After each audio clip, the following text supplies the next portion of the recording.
What's up, friends? Welcome to this video. Thank you for tuning in. I want to show you what I think is the strongest bodyweight exercise that you can do for your legs. Many of you might know it and some of you might not. I'll give it a little demonstration and then I'll explain how you can work up to do this movement.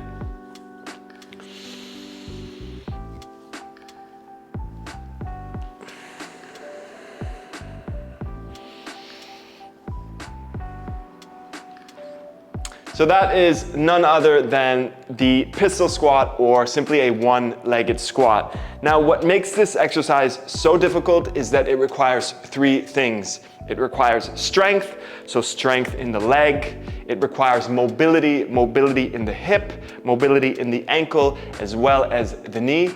And it finally requires a lot of flexibility because, as you see, I had to extend the other leg out, so that requires a lot of hamstring flexibility. That's what makes this exercise so hard, and it definitely requires a lot of strength to be able to lift your body up with one leg. But I'll show you how you can work your way up to eventually doing a pistol squat, what sort of movements you can do in order to improve the mobility in your hip and in your ankle, which is what is really important, as well as different strength routines that you can do in order to build up the strength to lift yourself up from a pistol squat. Now let's start with the bottom of the leg or the foot. A lot of people struggle with the pistol squat because they're unable to go down into a deep squat, especially on one leg, because this requires a lot of dorsiflexion in the ankle.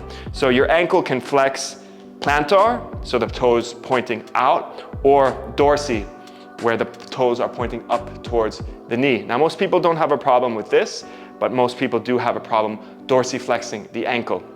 So a couple of exercises or stretches that you can do in order to work on dorsiflexion. Number one is simply the low lunge.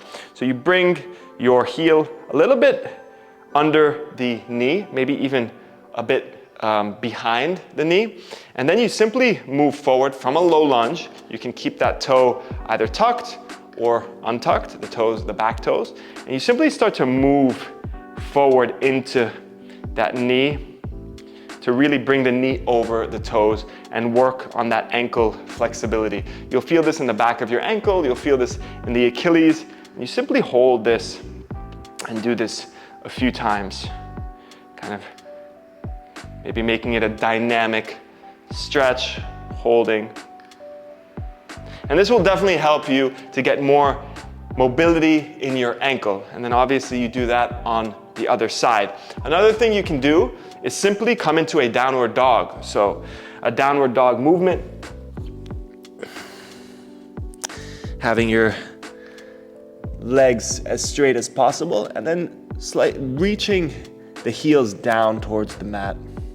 So working on that flexibility. You can keep the knees bent if you want, and doing this as much as you can. You can also do this only on one leg, so wrap one foot around the other and then simply isolate each leg to improve your calf flexibility as well as your ankle flexibility. Another thing you can do is line up against the wall and just do a calf stretch and keep doing this. So imagine there's a wall in front of me. You kind of reach and then stretch your calf, stretch that ankle. So as you can see, my foot is always in a dorsiflexed position, and then working on this will help you get more and more flexibility in that ankle. And eventually, a good determinant of how flexible your ankles are and how mobile your ankles are is if you can come into a deep squat without lifting up the heels. And this is another exercise that you can practice in order to get more ankle flexibility as well as hip mobility. So you can come into a deep squat. If your ankles are lifted or the heels are lifted, that's okay. So what you do here is you simply reach your knees forward. You isolate each side, so reaching the left forward and then reaching the right forward. You can bring blocks, you can use blocks to help you. Simply moving into that ankle, stretching out that foot, stretching out that ankle. and just moving back and forth. This will really help with ankle mobility. As I said, you also need hip mobility, so different poses that you can use to improve that mobility in the hips is the standard one you may have seen many times before is the 90-90 stretch. So here, what's great about this exercise is that your back leg, so right now I have my right leg in front of me, bent at a 90-degree angle, and my left leg sort of behind, also at a 90-degree angle. Now the left leg, so my hip is internally flexed or internally rotated. And that is good because we don't really get much internal rotation of the hip, and this helps to open up your hip. And in the front, as we move forward, you start to really deepen that stretch that you feel in the hip, in the glutes, and it helps to open up the hips. Now, a lot of people can't really go down all the way because their hips are just tight. So you just work on this. It's not a big deal.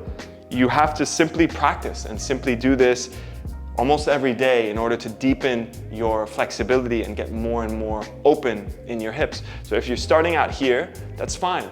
And just hold it here and then just stretch. You know, do this 2-3 times a day, every day, and use the breath to kind of deepen the stretch. And the more you do it, the deeper you will start to get into this posture until you can almost go completely down onto the ground, with your forearms down, or even going further. So that's another good exercise that you can do in order to open up the hips. And then rotating them to the other side. So without using the hands, simply lifting up those knees and then coming to the other side. And doing that kind of back and forth to open up the hips. And then you lean as much as you can. You can experiment with the angles here. So maybe you want to go out from here and then go down. It's a little bit easier. Or you can go in and then down, which is a little bit more difficult. Those are a few exercises that you can do for hip mobility as well as ankle mobility. And even just sitting in a deep squat helps you with your mobility in the hips as well as in the ankles. Now that I'm here, kind of in a squat, I'll show you how to simply get more flexibility in the hamstrings. A lot of people complain about their hamstrings being very tight, and the only way to work on that is to simply stretch the hamstrings. There's no magical cure for inflexible hamstrings other than just stretch them. And right now I'm in a seated position, so I'm in a staff pose. So if you have tight hamstrings, just stretch them every day. Open up that backside body, that superficial backside in your body. And the more you do it, the more flexible you will become, the more open you will feel. So a forward fold is simply folding forward, leading with that chest, reaching down. Bring the hands anywhere you want on the mat or on your floor. They don't have to be touching the feet. Whatever you're feeling, whenever you feel the stretch, then you can stop there and relax in that posture. And slowly you move deeper into that stretch until you get more and more flexible and more open in the hamstrings. You can obviously do this as well standing, so a standing forward fold, coming up and then just reaching down to the ground, eventually opening up those hamstrings. So those are different exercises you can do that don't have anything to do with strength. Now, the really hard part comes in the strength of the move. The movement requires a lot of strength. So coming up, using your one leg, bringing up your entire body weight is hard to do. So lowering down, and the balance that you need as well, the balance in the core as well as in the hips to come back up. These are things that you need to work on. Great things to do are practicing yoga. Yoga really does so much for your core. All the movements, all the postures in yoga have their origins in your core. So the more you practice yoga, the stronger your core will become and the more accessible this type of movement will be. Another workout or another exercise that you can do is simply the squat. So squatting. Squatting is probably the most foundational posture or pose or exercise that we have, and you should do it all the time. Just squatting, going into a deep squat and then coming up. Deep squat, coming up, doing this as much as you want to get your legs stronger and stronger and ready for a pistol squat. So let me give you some variations that you can do to work your way up into a pistol squat. Now, the first thing that I would recommend, obviously the most foundational exercise, is the squat. But if you want to start to isolate the legs, then one is the levitation squat. Now, there are two ways to do the levitation squat. One way, which is the easier way, is to bring I'm starting on the right leg. So now I'm balanced on my right leg. You bring that left leg back, you tap the foot, the top of the foot down, and then you bring the knee down. So it's almost like a lunge. You're moving back and then coming back up. Bring that left knee up towards the chest. This is to kind of improve your balance, and then come back down, bring it back up. Back down, bring it back up. If you want to make this exercise harder, then you bring your knee down first. So your left knee down and then the foot. That makes it a little bit harder. And then you come back up. Good. You do that on each side, maybe 10 times, maybe 3 to 4 sets. That really helps you to work your way up into the pistol squat. Now, to do something more similar to the pistol squat, where you're not kind of reaching the leg back, but reaching it forward, is just to do a pistol squat, not the full expression of it, but maybe 20 to 30% into the pistol squat. So, balancing again on one leg, you reach that leg forward, you go down as much as you're comfortable, and then come up. So now you're getting used to what the movement is gonna feel like. Lowering down, coming back up. Lowering down, coming back up. Now granted, this is a lot easier than going all the way down because it gets really hard once you are completely seated into that hip. Another exercise I will show you in case your ankles are not very flexible. You can elevate them. So I'm using plates here. You can use books or any type of elevation that you can find in your home.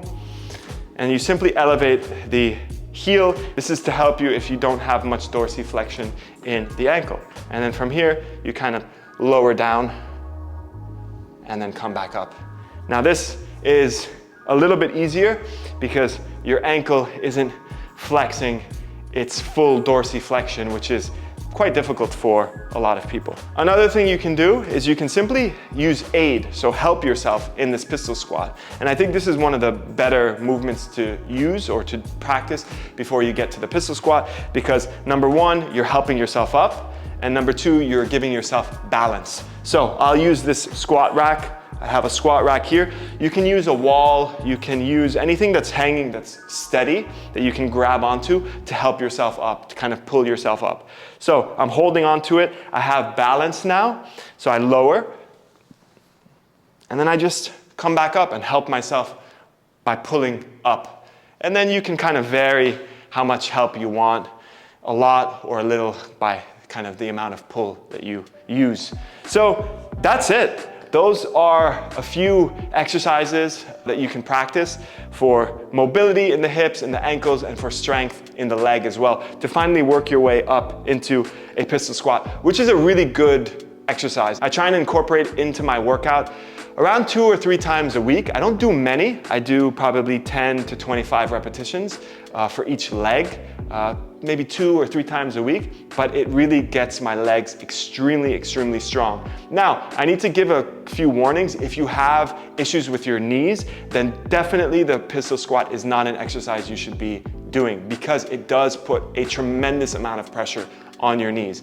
Now, if you have strong knees, I think that the pistol squat even further strengthens your knee joint. You are flexing, you are extending with this strong exercise, and therefore you are strengthening that knee joint. So thanks for watching this video. I hope this inspired you in a way to maybe incorporate the pistol squat into your routine. The legs are the foundation of our body, so it's very important to keep them healthy and strong. So that's it. You can check out different bodyweight exercise videos that I have on this channel in order to strengthen the body. It's all very simple, simplistic movement is what I love. I also have different yoga practices that you can practice in order to connect body and mind, to get stronger, to get more open, more flexible, and just feel better overall. So thank you so much for tuning into this video. I hope to see you again soon, and have a great day.